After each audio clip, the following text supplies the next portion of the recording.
Si je vous parle de bon WrestleMania, vous avez certainement parlé du WrestleMania 30 qui est classé comme étant l'un des meilleurs.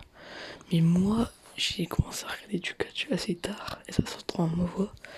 Donc j'ai commencé avec le WrestleMania 31. C'est le premier que j'ai vu et je l'ai trouvé vraiment excellent. Et même en le regardant aujourd'hui, je le trouve vraiment excellent et clairement sous-coté car on n'en parle vraiment pas quand on parle d'un bon WrestleMania. Donc je vais vous montrer dans cette vidéo pourquoi le 31 est l'un des meilleurs WrestleMania des 10 dernières années. Avant de parler de la carte principale ou même du kick-off, on va parler de l'arène en général qui est vraiment très belle parce que j'adore vraiment les arènes qui sont en extérieur où on peut voir le ciel qui change quand c'est le début, quand c'est la fin du show. Franchement, j'adore. Et ce que j'aime encore plus, c'est les panneaux holographiques où c'était écrit les noms des catcheurs avec une photo d'eux. Je sais pas pourquoi, mais quand j'ai regardé la première fois le show, à chaque fois je regardais ça. Donc je saurais même pas expliquer pourquoi. Mais franchement, l'arène est incroyable et j'aimerais bien qu'il y ait une arène comme ça dans les prochains WrestleMania. Ça pourrait être vraiment cool. Aussi étonnant que cela puisse paraître, on va parler un peu du kick-off parce que le kick-off était vraiment bon.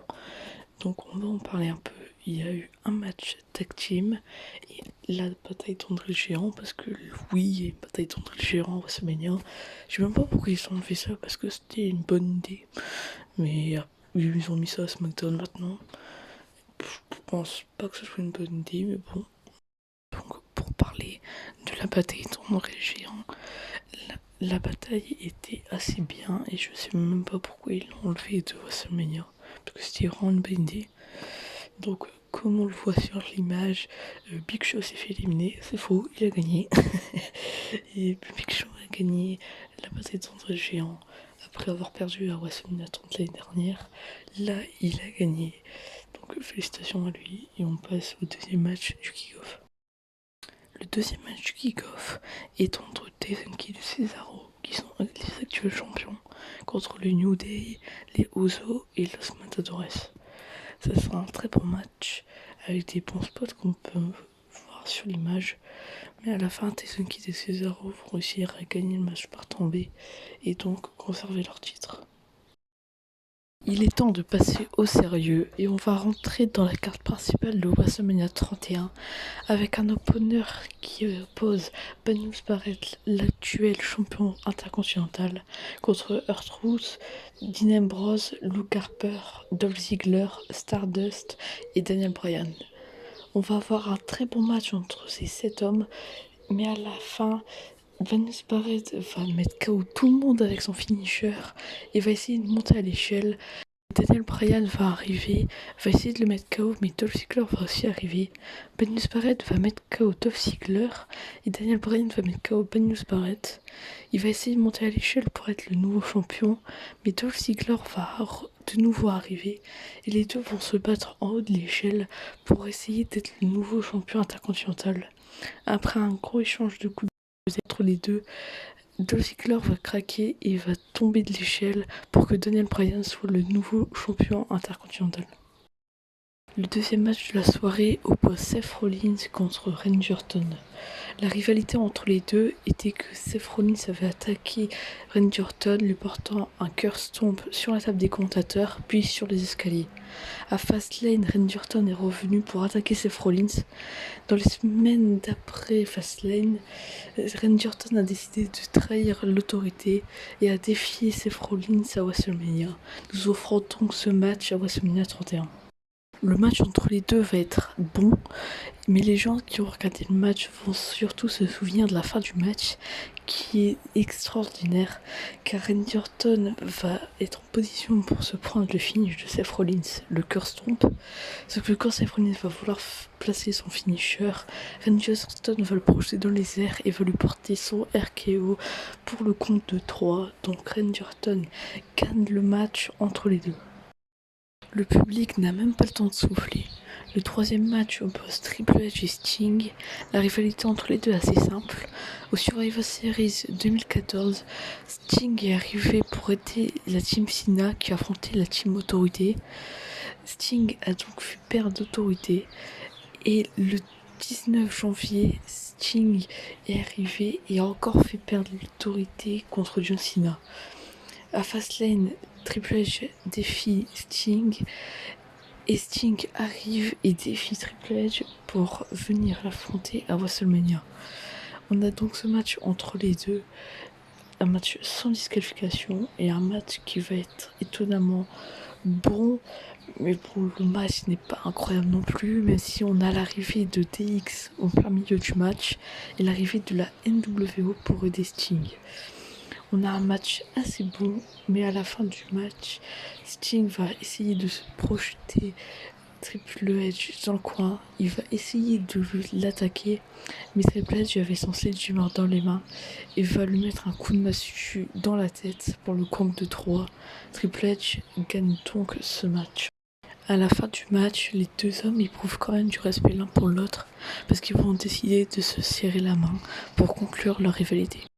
Les Bella Twins contre Paige et Jelly. Alors on n'est plus beaucoup à se souvenir du match, il est souvent oublié. Donc je vais essayer de vous rappeler la rivalité entre ces 4 femmes. À Fastlane, Paige a une chance pour le titre contre Nikki Bella, qui est l'actuelle championne. Elle va perdre le match et donc Nikki Bella va conserver le titre. Mais quelques semaines après Fastlane, elle va avoir une nouvelle chance pour le titre. Mais Brie Bella va intervenir pour aider sa sœur. Sauf que AJ Lee va revenir de blessure et va venir aider Paige. Les deux vont conclure une alliance et ils vont donc affronter les Bella Twins à WrestleMania. À la fin du match, Brie Bella va être envoyée dans les escaliers par Paige, ce qui va détourner l'attention de Nikki Bella. Ça va profiter à AJ Lee pour porter sa prise de finition et faire taper Nikki Bella pour que Paige et AJ Lee gagnent le match. Rusev contre John Cena. La rivalité était qu'à Fastlane, Rusev avait réussi à battre John Cena d'une façon controversée. John Cena va donc le lendemain à Raw demander un match revanche à WrestleMania à Rusev. Ce dernier va refuser et la semaine d'après, quand il va affronter Curtis Axel, John Cena va arriver et va porter son SGF jusqu'à temps que Lana dise qu'il a le droit à un match revanche à WrestleMania contre Rusev. Rusev va faire son entrée sur un char russe, ce qui va faire une très belle entrée. John Cena va aussi faire une belle entrée comme il a l'habitude de faire. Le match entre les deux va être assez bon, même très bon. À la fin du match, Rusev va tenter sa prise de soumission. Il va réussir à la faire, mais John Cena va le porter pour qu'il lâche la prise.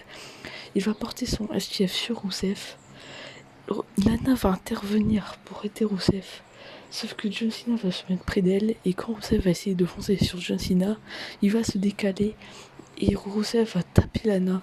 John Cena va en profiter pour mettre son finisher, le Attitude Adjustment, et faire le tomber et être le nouveau champion des États-Unis. Un très bon match d'une quinzaine de minutes. Je vous encourage à aller voir si vous avez oublié le match parce qu'il est très bon et on n'en parle pas assez. Donc je vous encourage à aller le voir. Et c'est l'heure du match où l'Undertaker défend sa streak. L'Undertaker a perdu l'année dernière contre Brock Lesnar, mais cette fois-ci il affronte Bray Wyatt, car Bray Wyatt s'est moqué de l'Undertaker à Fastlane et même à Raw. Il est arrivé à Raw avec l'urne de l'Undertaker. L'Undertaker a écrit qu'il acceptait son défi et a explosé le rocking chair où était Bray Wyatt, officialisant leur match à WrestleMania. Bray Wyatt va faire une très belle entrée que j'apprécie beaucoup. L'Undertaker va aussi faire une belle entrée, même si toutes les entrées de l'Undertaker sont belles, surtout au WrestleMania. Les deux vont faire un très bon match qui est quand même souvent oublié. À la fin du match, Bray Wyatt va encore une fois se moquer de l'Undertaker. Il va vouloir placer son sister Abigail sur l'Undertaker. Sauf qu'il va le contrer et porter son Tombstone Piledriver. Il s'était déjà dégagé de un Tombstone Piledriver plus tôt dans le match, mais cette fois-ci, il va perdre le match et l'Undertaker va gagner pour pas perdre une deuxième fois d'affilée, ce qui aurait été assez humiliant pour l'Undertaker. Et c'est déjà l'heure du main event qui oppose le champion Brock Lesnar contre Roman Reigns. La rivalité était que au Royal Rumble, Roman Reigns a réussi à gagner le Royal Rumble, ce qui lui offrait une chance pour le titre à WrestleMania dans le main event. À Fastlane, il a prouvé qu'il était digne d'être dans le main event en battant Daniel Bryan dans un très bon match. Le lendemain, à Raw, Roman Reigns va confronter Paul Heyman et Paul Heyman va lui dire que son client Brock Lesnar est invincible et que personne ne peut le battre. Roman Reigns va lui dire qu'il va prouver que Brock Lesnar n'est pas invincible en le battant et en devenant le nouveau champion de la WWE. Le match commence et Brock Lesnar détruit Roman Reigns. Il se prend des souplexes, F5, il ne peut rien faire. Brock Lesnar va l'emmener à l'extérieur du ring et Roman Reigns va le projeter dans le poteau, ce qui va faire saigner Brock Lesnar. Et à partir de là, Roman Reigns va pouvoir l'enchaîner avec des Superman Punch et des Spears. À force, Brock Lesnar va commencer à être épuisé, mais va réussir à porter un F5 et un deuxième, sauf que les deux hommes sont complètement KO. Et là, Seth Rollins arrive avec la mallette. Alors de base, on peut pas cash-in pendant le match, mais personne l'avait fait, donc c'est une grosse surprise, surtout de faire dans une main event de WrestleMania. Seth Rollins se cash-in devant un public qui en délire, et Roman Reigns va essayer de l'affronter, mais Seth Rollins va le mettre à l'extérieur. Il va vouloir porter son finisher sur Brock Lesnar, mais il va essayer Brock Lesnar va le contrer et mettre son finisher. Sauf qu'il n'aura pas le temps parce que Roman Reigns va arriver pour faire un spear sur Brock Lesnar. Seth Rollins va en profiter et va porter son curse tombe pour le compte de 3 devant un public qui est mitigé parce qu'ils ne savent pas s'ils doivent être heureux ou en colère.